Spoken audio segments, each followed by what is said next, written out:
ये विचार कि माता की विदाई निकट है, मेरे हृदय में महान पीड़ा, महान निराशा, अथाह दुख भर रहा था। एक ऐसी निराशा जिससे मैं उबर नहीं पा रही थी। मेरी निराशा को भांपकर एक दिन सोमा ने कहा, माता पर भरोसा रखो मीनाक्षी, वो जानती हैं कि किसके लिए क्या सर्वश्रेष्ठ है और उसी के अनुसार वो निर्णय लेंगी। हमें उन पर विश्वास करना चाहिए।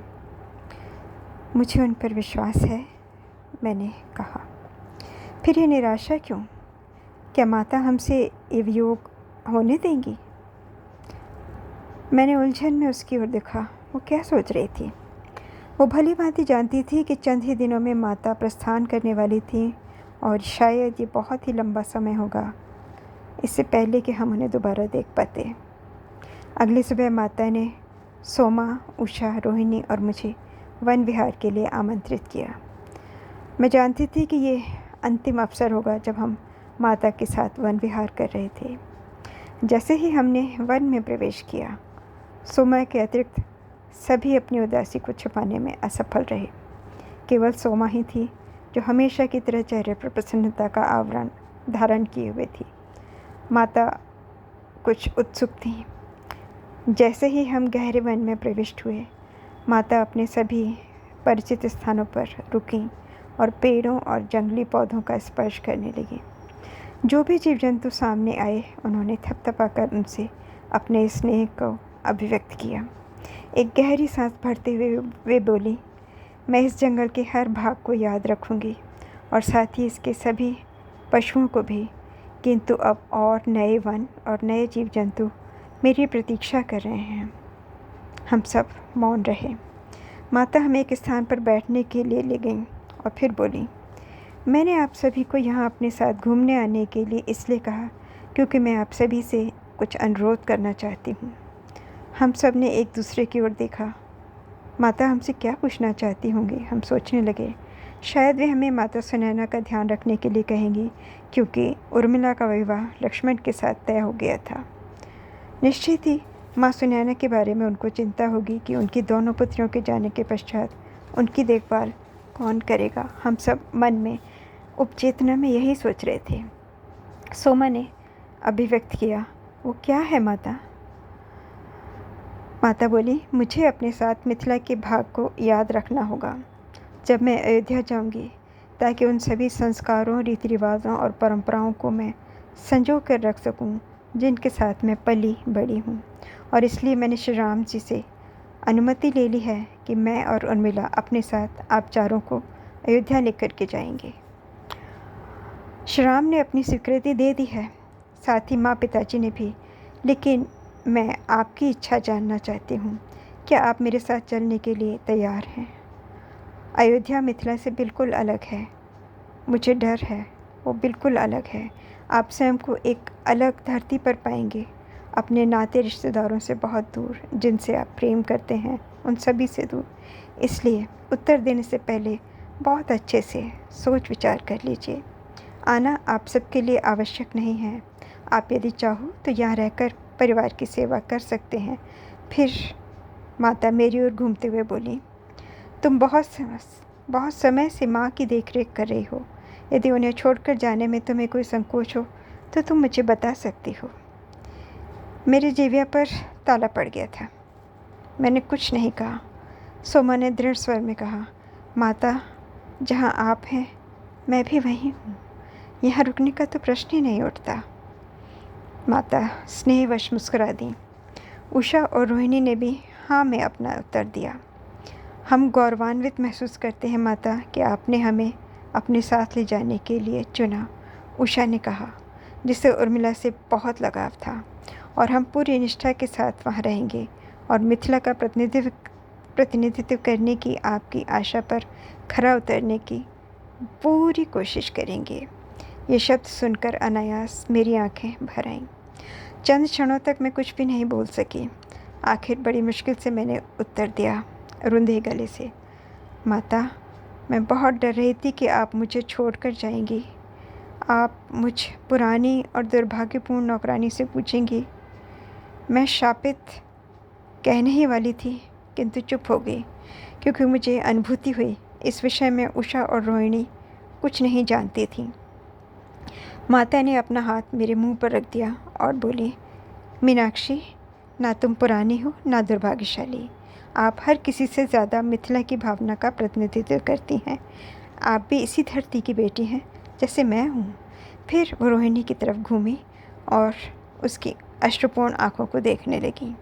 उसकी बहन, भांजा व भांजियाँ इत्यादि बड़ा परिवार है जिन्हें छोड़कर उसे जाना था। शायद दोबारा फिर कभी वो उन्हें नहीं देख पाती। क्या तुम निश्चिंत हो रोहिणी? माता की ओर निहारते हुए उसने अपना सिर हिलाकर सहमति दी और दृढ़ता से कहा, माता, मैं आऊँगी। आपकी सेवा करने से अधिक प्रिय मेरे लिए इस संसार में कुछ भी नहीं है। तो फिर निश्चिंत रहो। तुम सब अपनी तैयारियां शुरू कर दो। हम 2 दिनों में ही यहाँ से प्रस्थान करेंगे। माता ने अपना निर्णय हमको सुनाया। वो उठी और चारों ओर जंगल को देखते हुए बोली, ये वन मेरी दुनिया रहा है, मेरा संसार रहा है। मैं यहीं पली बड़ी हूँ। मैंने सब कुछ यहीं से सीखा है, यहीं से समझा है। इसने मुझे सब सिखाया है और मैं वन्य जीवन की बहुत आभारी हूँ। अपने हृदय पर अपना हाथ रख धीमे से चारों ओर नज़र घुमाकर वो बोली, मैं प्यार से तुम्हारा साथ छोड़ती हूँ। मेरा प्यार आपको हमेशा सुरक्षित रखेगा। आपने मुझे जो ज्ञान दिया उसे मैं दुनिया के बहुत से हिस्सों में अपने साथ लेकर जाऊँगी। ऐसा कहते हुए वो मुड़ गईं। हम उनके पीछे चलकर महल तक आ गए। जैसे ही हमने महल में प्रवेश किया, उन्होंने मेरी ओर घूमकर कहा, सुनिश्चित करना कि तुम किरण को उचित तरह से अलविदा कर सको। मैंने हाँ में सिर हिलाया, किंतु अपने कक्ष में आते आते मेरे दिमाग से उनके शब्द निकल गए। माता की तैयारी करने के लिए बहुत से काम बाकी थे। उस दिन सुबह जब हम विदा हो रहे थे, मुझे उनकी कही बात याद आ गई। इसलिए मैं भागकर किरण से मिलने गई। मैंने देखा वो एक घोड़े की देखरेख कर रहा था जिसका एक पैर घायल था। मैंने कुछ दूरी पर खड़े होकर उसे देखा। वो बहुत स्नेह व प्यार से घोड़े की देखभाल कर रहा था और साथ ही उससे बातें भी कर रहा था। अचानक उसे मेरे आने का आभास हुआ और उसने मेरी ओर मुड़कर देखा। मीनाक्षी, क्या जाने का समय हो गया? क्या तुम लोग प्रस्थान कर रहे हो? मैंने हामी भरी और अपना पूरा भार एक पैर से दूसरे पैर पर डालते हुए मैं समझ नहीं पा रही थी कि अचानक मैं इतनी असहज कैसे हो गई। शायद वो इसीलिए था कि इससे पहले मैं कभी किसी मित्र को अलविदा कहने की आवश्यकता मुझे पड़ी ही नहीं थी। ये जानते हुए कि हम कभी नहीं मिलेंगे, उसने उदास आँखों से मुझे देखा। माता के बगैर अब यह जगह पहले जैसी नहीं रहेगी। मैं समझ सकती हूँ तुम्हें कैसा लग रहा होगा, मैंने धीमे से कहा। माता इस महल की प्राण हैं, लेकिन जनक बाबा और सुनैना माँ अब भी यहीं रहेंगे और जैसा कि माता ने कहा, वे मिथिला कभी नहीं छोड़ेंगी। ये स्थान सदा उनके हृदय में बसा रहेगा। मैं शायद अब फिर तुम्हें कभी नहीं देखूँगा, उसने धीमे से कहा। मैं नहीं जानती किरण, भविष्य ने क्या संजो करके रखा है, लेकिन सभी जीव जंतुओं का तुम भली प्रकार ध्यान रखना। मैं जानती हूँ तुम ऐसा ही करोगे। ये माता को बहुत अच्छा लगेगा। धीमे से अपना हाथ हिलाते हुए मैं शीघ्रता से वहाँ से हट गई, बिना जाने क्यों यह छोटा सा संवाद मुझे इतना असहज कर देगा। मेरे पास समय नहीं था इस बात पर और अधिक विचार करने के लिए, क्योंकि मेरा पूरा मन इसी उधेड़-बुन में था कि मेरा सब कुछ, जैसे मेरा सब कुछ, मेरा सारा अस्तित्व, मेरा प्रिय संसार, सब कुछ मुझसे धीरे धीरे छूट रहा था। मैं फिर से अपने छोटे से कक्ष में गई अलविदा करने के लिए। पिताजी की स्मृतियाँ मन में घुमड़ घुमड़ कर आ रही थीं। उनके साथ बिताया मेरा बचपन, उनका मेरे प्रति तीखा रूखा स्वभाव, मेरी उन्हें न समझ पाने की कमज़ोरी, उन सभी स्थानों को छोड़कर जाना जहाँ उनके साथ अनेकों पुरानी यादें जुड़ी हुई थीं, मुझे संवेदनशील बना रहे थे। और अन्य सभी नौकर चाकर जिनके साथ मैं पली बड़ी थी, जो मेरे परिवार का अंग थे, अब सबको छोड़कर जाने में बहुत दुख महसूस कर रहे थे। मैं मिथिला से बहुत प्यार करती थी, उनकी हर बात से। फिर मन में विचार उठा, माता भी तो ये सब अनुभव कर रही होंगी। उन्हें सुनैना माँ और जनक बाबा को छोड़कर जाना होगा। जैसे ही मैं इस सब बातों का मंथन कर रही थी, मुझे एक स्वर सुनाई दिया, सोमा का। वो दरवाजे पर खड़ी थी। तुम मिथिला को कभी नहीं छोड़ पाओगी मीनाक्षी। मिथिला तुम्हारे अंदर बसा हुआ है, जैसे मेरे अंदर बसा है, माता के अंदर बसा है और हम सभी के अंदर बसा है। मिथिला हमेशा हमारे अंदर रहेगा, हम चाहे जहाँ भी रहें। तुम निश्चिंत रहो। क्या समय हो गया है? मैंने पूछा तो उसने हामी भर दी। सभी लोग प्रस्थान द्वार से प्रांगण में एकत्र हो गए थे। अपना कुछ बचा खुचा सामान एकत्रित करते हुए मैंने कमरे को फिर से चारों तरफ देखा और विदा ली। कई बार सबसे विदाई ली जा चुकी थी। सोमा और मैं रोहिणी और उषा के साथ मिलकर परिचारक वर्ग में शामिल हो गए, जो अयोध्या जाने के लिए तत्पर था। श्याम अपने भाई के साथ रथ में सवार थे। हम सब बस प्रतीक्षा कर रहे थे सीता माता और उर्मिला की, जनक बाबा और सुनैना माँ के साथ महल से बाहर आने की। कुछ समय बीता, हम सब प्रतीक्षा कर रहे थे। आखिरकार वे प्रकट हुए। ये एक अश्रुपूर्ण विदाई थी। सुनैना माँ के लिए ये बहुत बहुत कठिन समय था। उन्होंने अपनी कलाई से कंगन उतारकर उर्मिला के हाथों में पहना दिया और कहा, ये कंगन सदा तुम्हारी सुरक्षा करेंगे। फिर उन्होंने अपने गले से अपनी चोकरबंद निकाली और उतारकर सीता के गले में पहना दी और कहा, ये मुझे मेरी माँ ने दिया था जब मैं दाम्पत्य जीवन में प्रवेश कर रही थी। उनकी सबसे कीमती अमानत है ये।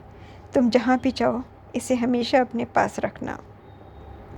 उनकी आंखों से आंसू बह रहे थे। जनक बाबा ने अपनी दोनों पुत्रियों को बाहों में लिया और चुपचाप अपने गले लगा लिया।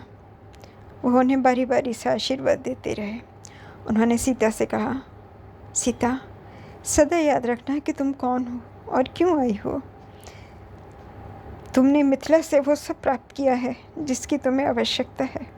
अब तुम्हें इसे संपूर्ण संसार के साथ बांटना है। सीता ने सिर हिलाते हुए कुछ कहने की चेष्टा की, पिताजी, किंतु बाबा ने अपनी अंगुली उसके होठों पर रखकर चुप करा दिया। कोई शब्द नहीं सीता, मैं जानता हूँ तुम्हारे हृदय में क्या है। फिर वे श्याम के पास आए और बहुत खामोशी से उनके सम्मुख खड़े हो गए। मुझे मिथिला से प्यार हो गया है, श्याम ने बहुत ही प्रेम से कहा, जिसमें दुख का स्पर्श भी भरा हुआ था। मैंने आपसे बहुत कुछ सीखा और यहाँ बिताए गए दिनों में मुझे बहुत प्रसन्नता हुई। जनक बाबा ने मुस्कुराते हुए कहा, जो ज्ञान आपको यहाँ प्राप्त हुआ है उसे सारे विश्व के इस कल्याण के लिए आप प्रयोग कीजिएगा। फिर अचानक उन्होंने सीता और श्याम दोनों के हाथ अपने हाथ में लिए और कहा, अब आप दोनों एक हैं, एकात्म हैं। आप जिस महान प्रेम को उजागर करेंगे वो भविष्य के लिए आधार होगा और सदियों तक दुनिया में अमर रहेगा। इसमें मुझे तनिक भी संदेह नहीं है। इसके बाद अप्रत्याशित रूप से वे हमारे पास आए, हम चारों सेविकाओं के पास जो सीता और उर्मिला के साथ जा रही थी। क्या आपको लगता है कि आपको बिना आशीर्वाद दिए मैं यहाँ से जाने दूँगा? बाबा ने कहा। ऐसा कहकर उन्होंने हमें अपने करीब थामा। तुम भी मेरी पुत्रियाँ हो। सीता और उर्मिला का ध्यान रखना जैसे तुम लोगों ने हमेशा रखा है, और स्वयं भी अपना भी भली भांति ध्यान रखना। हमें छोड़कर वे मेरी ओर घूमे और बहुत स्नेह के साथ धीमे से बोले, तुमने अपने पिता को प्रसन्न होने का हर कारण मुझे दिया है। तुमने उनकी सभी अपेक्षाओं को पूरा किया है और मुझे इसमें संदेह नहीं है कि उन्हें इस बारे में पता है। अपनी भक्ति के माध्यम से तुमने उनके लिए बहुत सम्मान और गौरव अर्जित किया है। उस क्षण वे शब्द मेरे लिए इतने महत्वपूर्ण और विशेष थे कि मैंने महसूस किया जनक बाबा को छोड़कर जाना मेरे लिए कितना दुर्लभ था, कितना कठिन था। वे हमारे संरक्षक थे, हमारे पालनहार थे और जिन्हें हम अपनी हर छोटी बड़ी परेशानी में हमेशा याद रखते थे। वे एक ऐसी कड़ी थे जो मुझे मेरे पिता और मेरे अतीत से जोड़कर रखे हुए थे। अब मैं उस कड़ी को पीछे छोड़कर आगे अज्ञात राह की ओर चल रही थी, केवल सीता माता के प्रेम और विश्वास के सहारे। वो जो मेरा मार्गदर्शन भविष्य में करेगा। आगे भविष्य में क्या है मैं नहीं जानती थी, किंतु जैसे ही मैं घूमी माता की ओर देखने के लिए, मुझे महसूस हुआ एक अविरल प्रेम पुंज और खुशियों का निर्झर जो उनसे फूटता हुआ मुझे दिख रहा था, जो शायद उनकी दैवीय छवि का प्रतीक था। मैं जानती थी इसका कोई विकल्प नहीं था हमारे लिए। उनकी तरह ही मेरा भाग्य यही था, मुझे अपनी प्यारी मिथिला को छोड़कर नया जीवन की शुरुआत करने के लिए आगे बढ़ना था।